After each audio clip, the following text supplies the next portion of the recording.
우리나라는 전통주 제조자 보호와 육성을 위해서 2017년 전통주에 한해서만 판매 규제를 완화하여 온라인상 판매가 가능하도록 하였는데요. 온라인 판매가 가능하다는 장점은 코로나 시기에 전체 주류 시장이 하락하고 있었다는 것에 비해 전통주 시장은 2017년 400억 원 규모였던 것에 비해서 2020년 보시면은 627억 원을 달성하며 전통주 시장은 꾸준히 성장하고 있다는 것을 알 수 있습니다.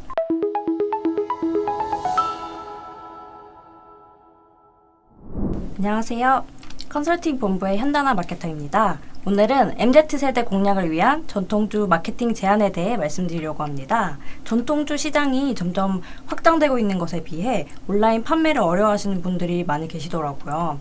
그래서 오늘은 온라인 판매를 생각하고 계시는 전통주 관계자분들에게 도움이 되는 내용을 말씀드리려고 합니다. 여러분들께서는 전통주 하면 어떤 생각이 드시나요? 아마 보통 막걸리만 하는 거 아니야? 그거 뭐 인삼주? 약주? 그런 거 아니야? 아니면 비싼 술 말하나? 뭐 이런 다양한 인식들을 가지고 계실 텐데요.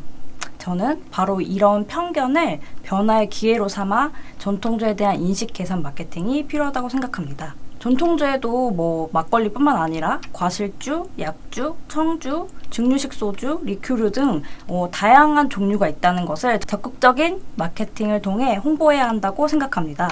그렇다면 지금 전통주가 온라인 마케팅을 해야 하는 이유가 무엇인지 어떤 강점을 가지고 있는지 말씀드리도록 하겠습니다.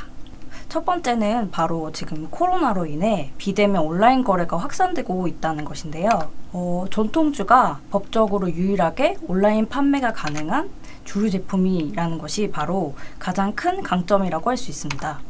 우리나라는 전통주 제조자 보호와 육성을 위해서 2017년 전통주에 한해서만 판매 규제를 완화하여 온라인상 판매가 가능하도록 하였는데요. 온라인 판매가 가능하다는 장점은 코로나 시기에 전체 주류 시장이 하락하고 있었다는 것에 비해 전통주 시장은 2017년 400억 원 규모였던 것에 비해서 2020년 보시면은 627억 원을 달성하며 전통주 시장은 꾸준히 성장하고 있다는 것을 알 수 있습니다. 또한 홈술, 즉 집에서 혼자 술을 즐기는 문화가 트렌드가 되면서 집에서 전통주를 즐기는 소비 또한 증가하였다는 것을 알 수 있습니다. 온라인 마케팅을 해야 하는 두 번째 이유로는 전통주에 대한 젊은 층의 인식 변화가 진행되고 있고 또 전통주에 대한 가치가 굉장히 상승하고 있다는 것인데요. 최근에 가수이자 엔터테인먼트 대표를 맡고 있었던 박재범 씨가 대표직을 사임하고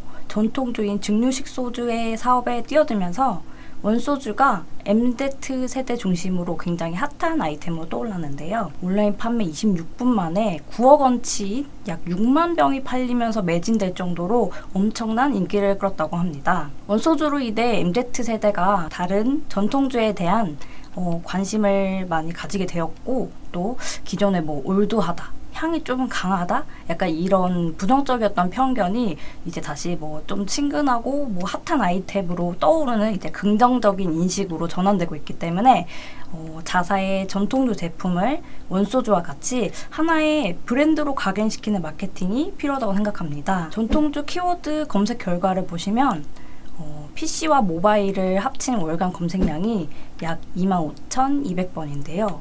작년 6월 기준을 보면은 16,800번이었던 것과 비교해서 보면 연간 검색량 또한 엄청 늘었다는 것을 알 수 있습니다. 20, 30대 젊은 층의 검색량도 꾸준히 늘고 있기 때문에 기존 메인 타겟층이 30, 40대 남성분이 주였다면 20, 30대 여성 고객을 타겟으로 확장시키는 것을 추천드립니다. 온라인 마케팅을 해야 하는 세 번째 이유로는 MZ세대가 가치 소비에 굉장히 민감하다는 것인데요. 혹시 미닝아웃이라는 말을 들어보셨나요?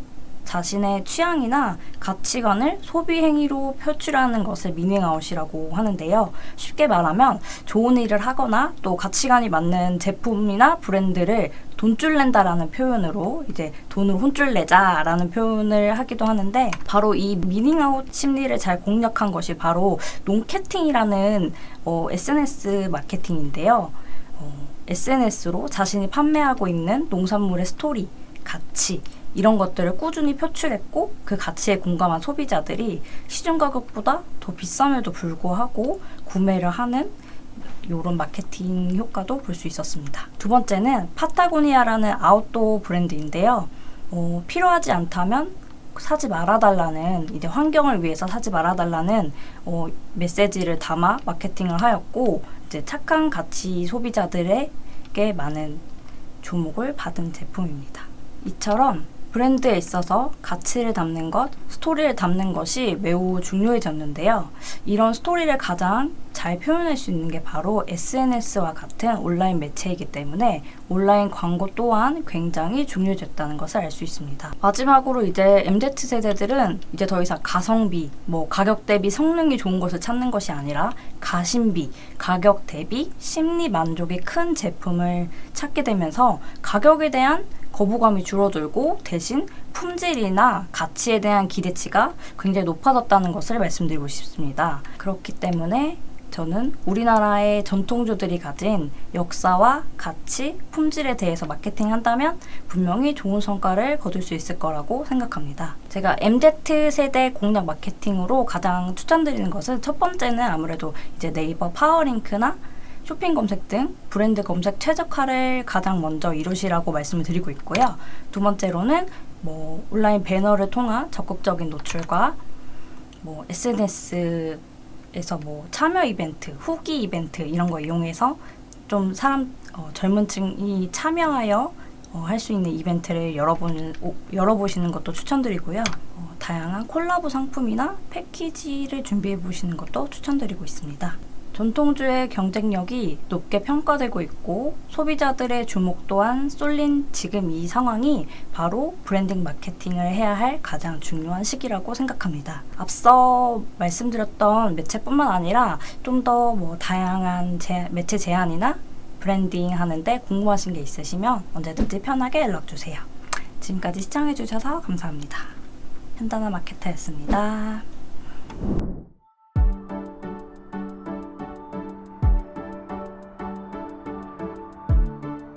구독과 좋아요는 컨텐츠 제작에 힘이 됩니다.